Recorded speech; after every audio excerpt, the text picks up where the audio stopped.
السراج المنير سيدنا محمد صلى الله عليه وسلم البشير النذير السراج المنير سيدنا محمد صلى الله عليه وسلم البشير النذير السراج المنير سيدنا محمد صلى الله عليه وسلم البشير النذير السراج المنير سيدنا محمد صلى الله عليه وسلم.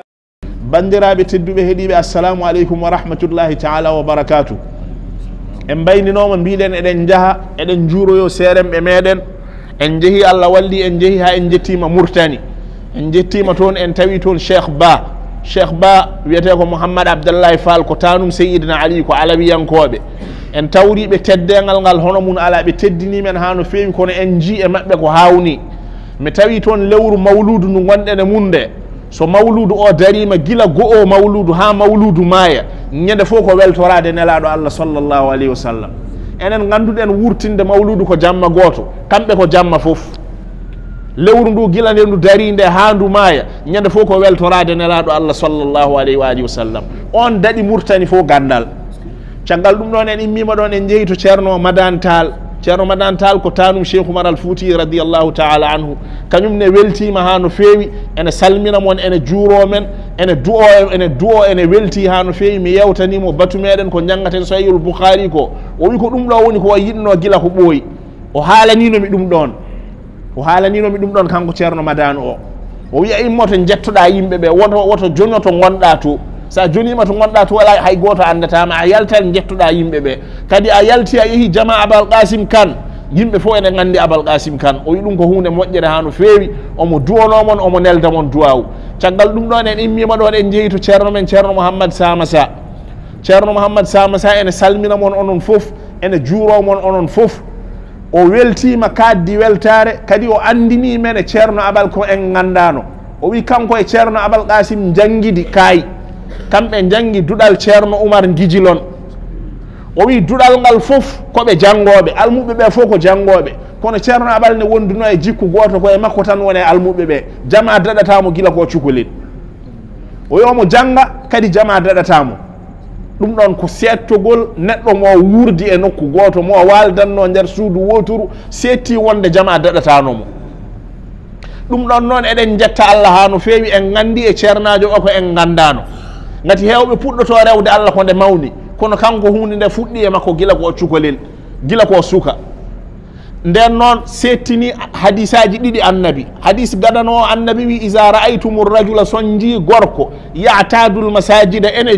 ñiiɓe jamaji fashhadu lahu bil imani cettonoɗemo limanagal annabi wi indani annabi ne jogui hadisa goɗɗo o wi sab'atun yuzilluhumullahu bi zillihi yawma la zilla illa zillu jeeɗiɗo ne goodi Allah ne sakka ɓen ɗon e ɓuuɓri al arshi muɗum yawma la zilla illa zilluhu ñande ɓuuɓri ala sana ɓuuɓri jomiraɗo subhanahu wa taala yimɓe jeeɗiɗo ɓe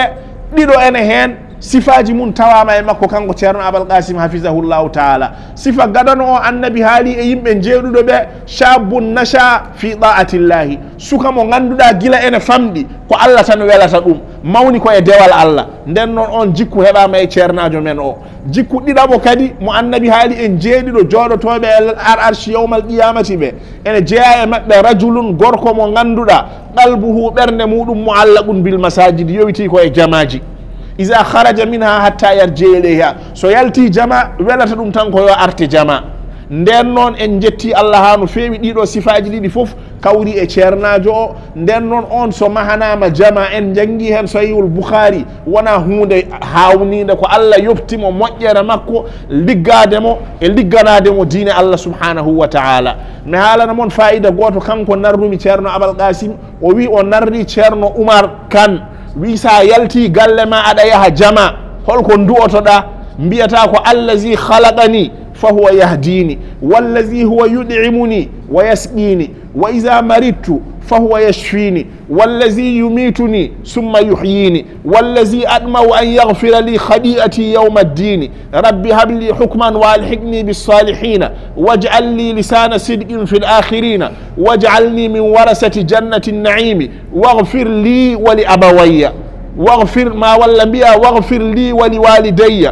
وللمؤمنين يوم يقوم الحساب سابئين داني ها غسي سو دعاء غسي هذا ما يتاد جماعة كائن ودي ندونا هن رب ارحمهما كما ربياني صغيرا رب ارحمهما كما ربياني صغيرا ونا يدونا دي جنة بماذا هانا تو يندر جماعة دم دو وي ونري دم شيرن عمر جيجلون وي سدا يا جماعة دم دو ندو اوتودا nden non onon fu batti hakkille on don faida en kebi on don faida taw ko e ceerno Oumar immi rewe ceerno Abal adi ha yetti meden eden nyaagi Allah yalla naftir meden barke dum don a'udhu billahi minash shaitanir rajim bismillahir rahmanir rahim alhamdulillahi rabbil alamin wassalatu wassalamu ala ashrafil anbiya'i wal mursalin sayyidina Muhammadin wa alihi wa sahbihi wa man tabi'ahum bi ihsanin ila yawmiddin اللهم علمنا ما ينفعنا وانفعنا بما علمتنا وزدنا علما سبحانك لا علم لنا إلا ما علمتنا إنك أنت العليم الحكيم وعلمك ما لم تكن تعلم وكان فضل الله عليك عظيما وعنده مفاتيح الغيب لا يعلمها إلا هو ويعلم ما في البر والبحر وما تسقط من ورقة إلا يعلمها ولا حبة في ظلمات الأرض ولا رطب ولا يابس إلا في كتاب مبين إلهي فوضت الأمور جميعها إليك فدبرها بما شئت واللفي وسلمني اللهم يا ربي واحمني وخذ بيدي وامن وجد وتعطفي بندرابة تدب هليبة السلام عليكم ورحمة الله تعالى وبركاته بسم الله مودون الدرس صحيح البخاري immorade jama quba jama ceerno meɗen e jinnaɗo meɗen e waliyu Allah meɗen moƴƴo ceerno Abal Qasim Kane hafizahullahu taala ɗo to Bamako ko sahihul Bukhari jangaten en puɗɗinoma darsuji jonɗi en jangi hadis gadano innamal a'malu binniyati ko hadisu sayyidina Umar ibn al-Khattabi en jangi caggal ɗum ɗon hadisaji ɗiɗi yumma Aisha en jangi hadis battowo nayyi Jabir ibn Abdullah al-Ansari hande ko hadis battowo joyi e nder Bukhari ko ɗon jarete ɗen holmo habri hadis o Abdullah ibn Abbasin Abdullah ibn Abbasin ene jogui darde mawde e sunna nelaɗo Allah sallallahu alayhi wa sallam ko ɓi bappayi nelaɗo Allah ko e kureji nelaɗo Allah o jeeya ba makko ko bappayi mum nelaɗo Allah sallallahu alayhi wa sallam ko ɓi ba mum nelaɗo Allah Abdullah ibn Abbasin radiyallahu ta'ala anhu jeeya ko e ɓurɓe famɗude e sahabaɓe pecci ko pecce tati won mawɓe e sahabaɓe won lombiɓe e sahabaɓe won hettuɓe less e sahabaɓe mawɓe e sahabaɓe koko wayno sayyiduna Aboubacry Siddiq nelaɗo Allah hecci ɗum tan ko duuɓi ɗiɗi kañum e nelaɗo Allah jiɗɗi ɗum ete mawɓe sahabaɓe kibaru sahabati wone sahabaɓe ko lombiɓe e sahabaɓe nelaɗo Allah ene hecciɓe kono noon wona ha no feewi ko wayno sayyidina Aliyu nelaɗo Allah heccimo ko duuɓi capantati woni hakkude sayyidina Ali e nelaɗo Allah sallallahu alayhi wa sallam ɓen wiyete lombiɓe e sahabaɓe woɓɓe ne toon mbiyete ko sukaɓe e sahabaɓe Abdullah ibn Abbas koye ɓen ɗon jeeya Abdullah ibn Abbasin nde jibinte tawi ko fergone manki duuɓi tati ko adinde nelaɗo Allah ferata duuɓi tati ko nden Abdullah ibn Abbasin jibina Abdullah ibn Abbasin ne jogui ɓural manggal ha no feewi cukaku makko fof ko e juuɗe nelaɗo Allah o waɗi sallallahu alayhi wa sallam ɗum waɗi nelaɗo Allah du'animo wonde o ligganino nelaɗo Allah ɓernde mum ɓuuɓi du'animo annabi wimo allahumma faqihu fi ddini wa allimhu ta'wila jomam famminmo e diine gandinamo ko wiyete ta'wil hoko woni ta'wil gandal fof kañum ɓuuri sattude andude ko Allah yiɗi haalde e qur'ana ɗum wiyete ta'wil hono no Allah haalile e nder qur'ana wama ya'lamu ta'wilahu illa Allah hay goto anda ta'wil qur'ana sana Allah won wiɓe won rasikhuna fil ilmi enen gandi Abdullah ibn Abbas woni goo nde wonno annabi settani momo wonde yalla andinmo ta'wilul qur'ani hadisa makko gadano e nder Bukhari haalata ko tafsiru qur'ana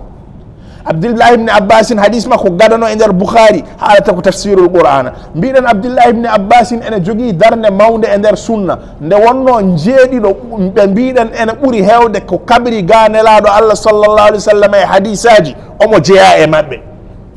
ɓe ganduɗa hadisaji mum pawi ujunere abdillah ibne abbasin ene jeeya e maɓɓe en jimi baytuji ɗiɗi mbiɗen sab'um min alsahbi fawqa al alfi qad naqalu min alhadisi an ilmukhtari hayri mudar abu hurayrata saadun jabirun anasun siddiqatun wabnu abbasin ibnu abbasin kaza bnu umar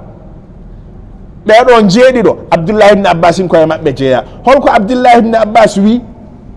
ha joni gonɗen koye babu bad'il wahyi no wahyi fuɗɗorino en kaali hunde nde fuɗɗorino e nelaɗo allah sallallah alih w sallam ko koyɗi lebbi jeegom caggal mum o yeehi nder hayre jibrila tawimo toon ko naati hakkude makko e jibrila en kaali caggal ɗum ɗo no arti nder galle ɓernde makko ene taƴi ko dogi hakkude makko e yumma khadija en kaali caggal mum nawimo to Waraqat ibn Nawfalin wimo ko an jogori wonde nelaɗo cakkiɗɗo o caggal ɗum ɗon o arti Waraqatu maayi wahyu o taƴi en kaali ɗum ɗon nde wahyu o taƴi mbiɗen gotol nelaɗo allah yalti ene yaaha o wayri omo yaha tan o nani dillere ne immo dow asaman o hoyni o soyni jibrila kadi ɓernde nde taƴi o nattoy o wi zammiluni cudde kam to suddiɗo jibrila are makko wimo ya ayyuhal muddasiru hankadi nan mi accatama a suddinoma ngoloto gaccumi ami ngolɗo ya ayyuhal muddasiru ɗum kaftoɗa daroɗa fa anzir wa rabbaka fa kabbir wa siyabaka fa tahir wa rujza fahjur mbiɗen nde ɗum ɗon jippima nde fa hamiyal wahyu o wuli ha wi jaw wata taaba wahyu o reggodiri nde wahyu o reggodiri nde holko waɗi hande darsu men ko ɗum haalata wahyu o nde reggodiri nde nelaɗo allah wowti jibrila hankadi nam omo heppa ko jibrila arata e makko jibrila aran jamma aran ñalawma aran subaka aran kikiɗe omo heppa ko jibrila arata e makko hankadi nam ɓe gowodiri kono noon ɓe gowodiri omo wonduno e caɗele seeɗa holɗen caɗele ko jibrila haalata ko o yiiɗa yejjidde jibrila so wi la uksim bi yawmil qiyamati gila jibrila gaynaɗi kankone o wona e wiide la uksim bi yawmil qiyamati jibrila wiya wala uksim bin nafsi lawamati kankone o wona e wiide wala la uksim bin nafsi lawamati beelama o huño ko jibrila haalata ko gila gaynaɗi oɗo aya jippi allah wi woto waɗ noon allah wimo la tuharrik bihi lisanaka woto ɗemgal ma dillu so jibrila ne janga li tajala bihi beelama heño woto heño inna alayna jam'ahu ko minen ndendinantuma qur'ana o e becce maɗa wa qur'anahu ko minen gaddantuma huñade qur'ana o summa inna alayna bayanahu janga ha labta yimɓe nana ɗum ɗon fof ko minen defanima so jibrila are maɗa an kay heɗo tan jibrila janga ha gayna puɗɗoɗa jangude oto heño ɗum ɗon woni ko yiɗi haalande meɗen hannde nden ɗon ndeɗo windande jeeya koye windande yawtunode nde ha joni ko wahyu o no fuɗɗorino arde ni holko nelaɗo allah waddano nde o wowodira jibrila nde hankadi nam jibrila ne ara jamma ne ara ñalawma ne ara subaka so jibrila arino o heñoto omo janga ko jibrila jangata ko allah wi woto waɗ noon ɗum woni windande meɗen hannde ɗum woni an ibni abbasin habarama ga ibne abbasin radiallahu anhuma yalla yarloɓe fi qawlihi taala e konngol jomiraɗo la tuharrik bihi woto dimbinir qur'ana o lisanaka ɗemgal maɗa li tajala beelama heño bihi e qur'ana o woto heño qala abdillah ibne abbas wi kana rasulullahi nelaɗo allah laatinoma yualiju omo sippira mina tenzile e qur'ana o sidda tan caɗele mawɗe qur'ana o sone jippo omo tampanno ha no fewi hade makko reftude hen ko caɗele mawɗe gonno wa kana nelaɗo allah laatinoma mimma ene jeeya e ko heewi ha no feewi ɗum ɗon koye ɗemgal arabeɓe jeeya mimma o firdete ɗo ete ko ene heewi ha no feewi jimowo maɓɓe wi noon wa inna la mimma nadribul kabsha darbatan ala wajhihi tulqi lisana min alfami o wi minen ene heewi komin coppi jambaro e tinde muɗum ɗemgal ngal yaltira hunuko amin jawri ɗum ɗon wa inna la mimma nadribul kabsha darbatan ala wajhihi tulqi lisana min alfami mimma o ko ɗum ɗon firdete wa kana nelaɗo allah laatinoma sallllahu alayhi wa alihi wa sallama mimma ene jeeya e ko heewi yuharriku shafatayhi ko omo dimbina toni makko ɗiɗi fa qala ibnu abbas wi fa ana mine hooram uharrikuhuma lakum mi dimbinananmon tonam ɗiɗi ɗi kama kana rasulullahi hono no nelaɗo allah laatorino sallllahu alayhi wa sallama yuharrikuhuma ene dimbina toni ɗi wa qala saidu narruɗo ibnu abbas hadis o on wiyete ko saidu on ne wi ana mino e hooram uharrikuhuma mi dimbinana mon tonam ɗiɗi ɗi kama ra'aytu hono no jirumi ibnu abbasin yuharrikuhuma ene dimbina toni muɗum fa harraka o dimbini shafatayhi toni makko kanko saidu no yiiri Abdullah ibn Abbas ne dimbinira toni mum ni o dimbiniri noon toni makko. Abdullah ibn Abbas ne ko noon yiiri nelaɗo Allah ene dimbina toni muɗum. Anduɓe woɓɓe mbi oɗo hadis ene waɗi iskal seeɗa nde wonno oɗo aya nde jippoto nde tawi Abdullah ibn Abbas suwa jibinede wiya ala ko nde o mawnide nelaɗo Allah haaltanimo, nelaɗo Allah haaltanimo dimbini toni mum wi ko ni mbaɗannomi, ko ɗum woni ko selle haala ka. ɗum ɗo wiyete e fannul hadisi ko al hadisul musalsalu. hoko woni hadisul musalsal?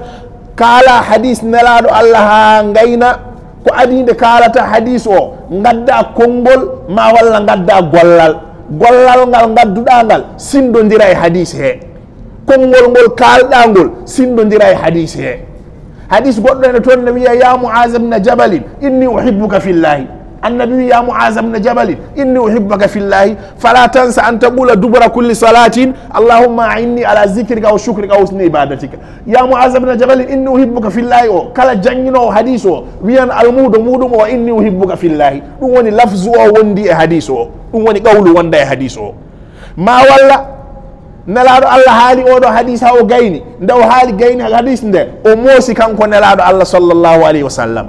nde o haali hadis o ha o gayni nde o moosi. kala kalɗo hadis o ha gayna mooset. saaju yimɓe hadis ɓe aɓe kawni, aɓe jogui gueɗe goɗɗe ene kawni, kamɓe tan jiiɗi ɗum ɗon. joni Abdullah ibn Abbas wi yii nelaɗo Allah ene dimbina toni muɗum, mo haalani o dimbinani mum toni o dimbinani on ɗon toni makko, on kadi nde haali hadis o nde dimbini toni muɗum. hankadi nam tuggi toon hadis o gila nelaɗo Allah ha Abdullah ibn Abbas ha yetti Saïdu o ha yetti ceerno amin momin jange mum hadis o. kala janginɗo hadis o dimbinan toni muɗum no nelaɗo Allah dimbiniranno toni mum ni, ɗum wiyete al hadisul musalsalu. manzuma ene toon ma en jangoy ɗum, ene wiya manzuma bayquniya. omo wiya hen musalsalun qul ma ala wasfin ata mislu ama wallahi amba anil fata kazaka qad haddasanihi qa'ima aw ba'da an haddasani tabassama. musalsalun sa anda hadis musalsal qul wi ma ala wasfin ata ko hadisa garduɗo e sifa, mislu ko wayno ama wallahi amba anil fata ko sagata narrumi, kala kalɗo hadis o wiya amba anil fata. kazaka ma walla hono noon qad haddasani o haalani kam hadis o qa'iman ko omo dari,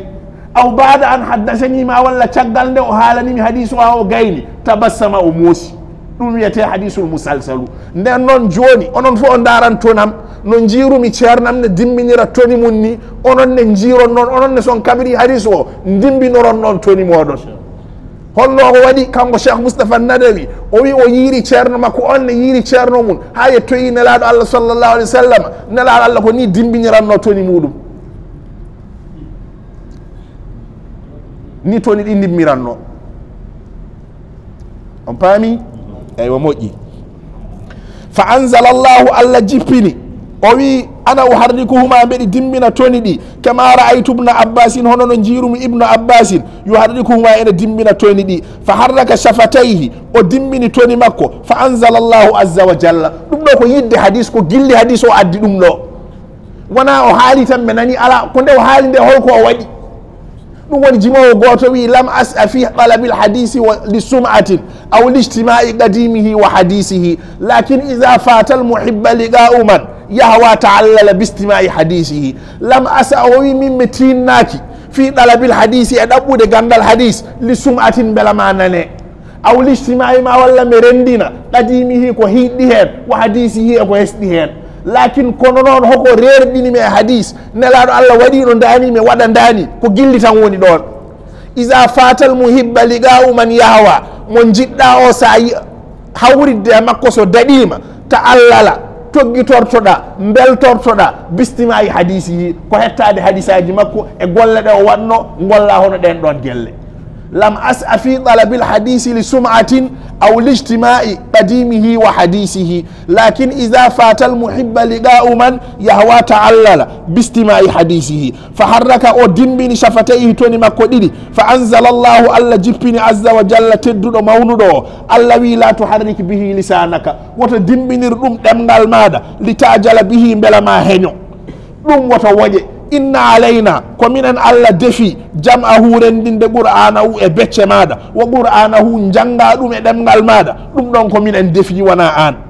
qala abdullah ibn abbas wi aya o firata jam'ahu laka fi sadrika ko min dendi nanamma qur'ana o e beccal mada wa tagarahu janga qur'ana o kunyada qur'ana o fa iza qara'nahu allah wi so min jangi woni so jibrila jangi fattabi rewido qur'anahu ko jibrila jangata ko fadha jibrila janga ha gayna puddoda jangude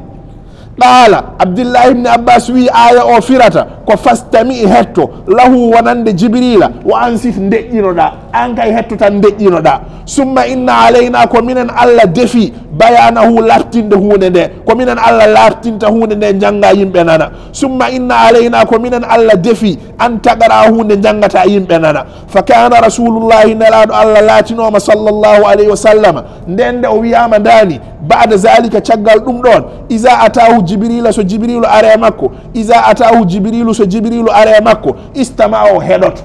caggal nde o wiyama dani so jibrila ari tan o heɗoto to fuɗɗode nde hunde nde saɗirmo hade makko haalde o tampantoni ɗin waɗa e dillude caggal ɗum ɗon kadi omo heeñi ha no feewi gila jibrila gaynani o waɗa e reftude hen allah wi woto waɗ noon allah wi yo heɗo tan jibrila jangga hade jibril gayni jangude foof ma taw o huñima ɗum woni fa kana rasulullahi nelaɗo allah latinoma sallllahu alayhi wa alihi wa sallam bada zalika caggal ɗum ɗon isa atahu jibrilu so jibrilu are makko istama o hettoto o heɗoto tan o deeƴa fa isan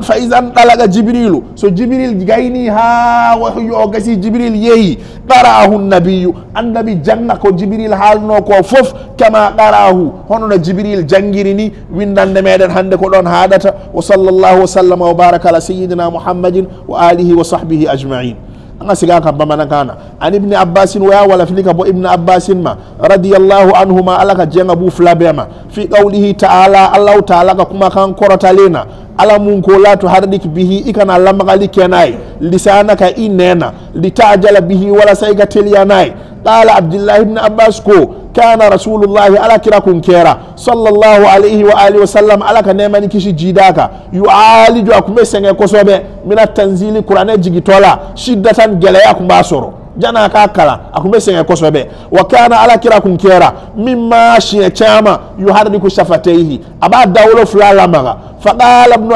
ibnu abbasin ko fa ana uharrikuhuma neben dawlo fulala maga lakum awiye kama kana rasulullahi ina fo ala kirakun kera sallallahu alayhi wa alihi sallama yuharrikuhuma abu lamaga chugo yamuna wa qala sa'idun mamu ya hadisai wala filika bo ibnu abbasin ma no sa'idu o fana ko ana uharrikuhuma neben dawlo fulala maga kama ra'aytu ibnu abbasin ina fo nye ibnu abbasin ye chugo yamuna yuharrikuhuma abu lamaga fa harraka shafatayhi aya dawlo fulala maga fa anzala Allahu ala yajginike azza wa jalla ala mun korota lendo akabu ala ko ala kirama la tuharrik bihi ikan alla magali keni qur'ane lisanaka inena litajala bihi wala sayga korota nay ika korota nay inna alaina abi aw ala deka jam'ahu anga faranyon ka ika durushi wa qur'anahu ika kala o aw ala deka baray o te eka baray ikana telia qala abdullah ibn abbas ko jam'ahu laka ambe qur'ana faranyogonka fi sadrika idishi kononana o kora iba durushi hakilila watagarahu iba kala fa iza qara'nahu ni awnya kala fattabi qur'anahu tugo akala kanofe ni awnya kala ngatla e ka soroka akala nga ikana ke jibrila be ka akala e be ka akala ayi jibrila la menatla la kumamna e ka soroka tugala qala abdullah ibn abbas ko فإذا قرأناه فاتبع قرآنه قرآنه فاستمع له جبريل اللمه وأنصت إكي ماكم ثم إن علينا بيانه أفرفانسيالي وبأون على دكا ثم إن علينا أبأون على دكا أن تقرأه إكا كلا وبأون دكا سيبايا كونانا فكان رسول الله على كلاكم كيرا صلى الله عليه وسلم بعد ذلك وكفى إذا أتاه جبريل ناما استمع أبا ماكم فإذا انطلق جبريل تارا قرأه النبي على كلا باكلا صلى الله عليه وسلم كما قرأه إنا فو على كلا يا كلا نشوغو يامونا إنا فو جبريل يا كلا نشوغو يامونا أنا فو نونو كنا كان عن ابن عباس هبرامغا ابن عباس رضي الله عنهما يلا يرلوبه في قوله تعالى اكونغول جوميرادو لا تحرك به وتدمنير القران او لسانك دمغال مادا لتعجل به بلا ما هنيور القران او قال عبد الله بن عباس وي kana rasulullahi nelaɗo allah sallllahu alayhi wa sallam laatinoma yu'aliju omo sippira mina tanzili e jippogol qur'ana shiddatan caɗele mawɗe mawɗe wa kana o laatinoma mimma ene jeeya e ko heewi yuhardiku ko dimbinta shafatayhi toni makko ɗiɗi fa qala ibnu abbasin wi fa ana mine hooram uhardikuhuma mi dimbinan ton am ɗi ɗiɗi lakum wonande moɗon kama kana hono no laatino rasulullahi nelaɗo allah sallllahu alayhi wa sallam yuhardikuhuma ene dimbina toni ɗi ɗiɗi wa qala saidu narruɗo abdillahi ibne abbas on wiyete ko said on ne wi ana uhardikuhuma minone ɓe dimbinan ton am ɗi ɗiɗi kama ra'aytu ibne abbasin hono no jirumu ibnu abbasin yuhardikuhuma ene dimbina toni ɗi ɗiɗi fa hardaka o dimmini shafateyi toni makko ɗiɗi fa anzala llahu jomiraɗo jippini azza wa jalla tedduɗo mawnuɗo o allah jippini la tuharrik bihi woto dimbinir qur'ana o lisanaka ɗemgal maɗa litajala bihi beela ma heñoro qur'ana o inna alayna ko minen allah defi jam'ahu rendinde qur'ana o e beccal maɗa wa qur'anahu e janngugol maɗa qur'ana qala abdillah ibne abbasin wi jam'ahu laka fi sadrika komin ndendina ɗum e becce maɗa wa taqarahu jangga ɗum fa ida qaranahu somin jangi fattabi rewindo qur'anahu jangguin o qala abdillah ibne abbasin wi ɗum ɗon firata ko fastami lahu hetto qur'ana o wa ansit deƴƴinoɗa summa inna alayna bayanahu feññingol ko minen defi summa inna alayna koye minen defi an taqarahu nde dursittoɗa nde jangata qur'ana o yimɓe nana fa kana rasulullahi nelaɗo allah laatinoma sallllahu alayhi wa sallam bada zalika caggal ɗum ɗon nende o haalanama ɗum ɗo o laatima isa atahu jibrilu so jibril are makko istama o hettoto o heñotako fa isa an ɗalaga jibrilu so jibrilu yeehi ha gayni qarahu nabiyu annabi janga kama qarahu hono no jibril jangiri ni alayhim assalamu allahumma salli afdala salatin ala as'adi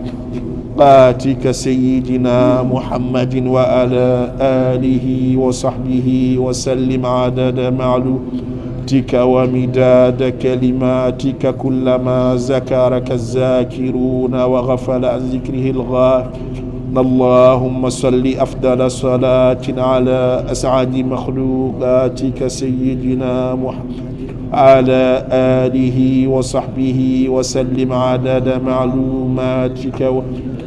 كلماتك كلما ذكرك الذاكرون وغفل عن ذكره الغافلون اللهم صل أفضل على أسعد مخلوقاتك سيدنا محمد وعلى آله وصحبه وسلم عدد معلوماتك ومداد كلماتك كلما ذكرك الذاكرون وغفل عن ذكره الغافلون سبحان ربك رب العزة عما يصفون وسلام على المرسلين والحمد لله رب العالمين بسم الله الرحمن الرحيم الحمد لله رب العالمين الرحمن الرحيم مالك يوم الدين إياك نعبد وإياك نستعين اهدنا الصراط المستقيم صراط الذين أنعمت عليهم غير المغضوب عليهم ولا الضالين ضرب